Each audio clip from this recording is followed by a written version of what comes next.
Can I ask you, where's the bank or where the bank is? Is the bank or the bank is? Well, we normally say, where is the bank? That is a normal question, right?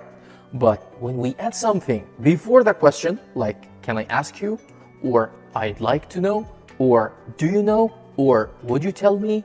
We change it into an indirect question. We say, can I ask you where the bank is?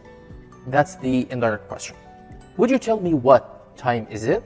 Or what time it is? Well, this is the normal question. What time is it? But because we start with, would you tell me? So we choose what time it is. Would you tell me what time it is? You answer this one. Do you know what is this or what this is? Now go to the comments and write your answer, A or B. You failed the exam, blank, yesterday. You should study yesterday, or you should have studied yesterday. Here should is followed by study, verb 1, and here should have studied, verb 3. What's the difference? Well, we use the first one to give advice in the present or in the future. We say you should study now or you should study tomorrow. But the second one, should have studied, is used to give advice in the past, like something you had to do in the past. You should have studied yesterday. The verb failed here is in the past, and also we have yesterday here, so this is the correct one. You should have studied. So the rule is, should plus verb 1 is used for now and the future. Should have plus verb 3 is used for the past. I didn't know you were sick. You blank told me. You should told me or you should have told me. Should have is the contraction of should have, which we use in the past. And here we have were in the past and told, verb 3 of till, and you know verb 3 comes with should have. So the answer is should have or should have. You answer this one. My stomach hurts. I shouldn't have blank too much yesterday. Eat, eaten.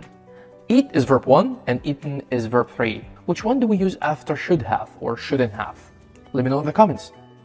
I will take a course, improve my English, so as, in order to, for. Well, we usually say, I will take a course to improve my English. But you know guys, there are two other ways to say to. You can say in order to or so as to. They all have the same meaning. I study to pass the test. You can omit to and add in order to. I study in order to pass the test. Or I study so as to pass the test. So this is the answer. You do this one. They save money, buy a new house. As to or so as to. Well, follow this rule and answer. Drive carefully, blank, make an accident. In order to not make an accident or in order not to make an accident. What's the negative form, guys? To not or not to? Well, the negative form is in order not to and so as not to. Not comes before to. So this is the answer. I bought some red plastic cups, plastic red cups. Which order is correct? Well, you need to know that your opinion comes before the size, and then the age, then the shape, then the color, then the nationality, then the material. What is it made of? And finally, the purpose of the thing. What do we use it for? Here we have red, which is a color, and plastic, and this is the material made of plastic. As you see, red comes before plastic, so this is the correct order. Red plastic cups. Do you like my new expensive shoes or expensive new shoes? When you say something is new, you're talking about the age. And expensive here is your opinion. So expensive comes first. This is the answer, expensive new shoes.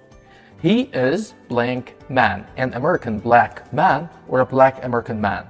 American is the nationality, black is the color, so black comes first, a black American man. Thank you for watching.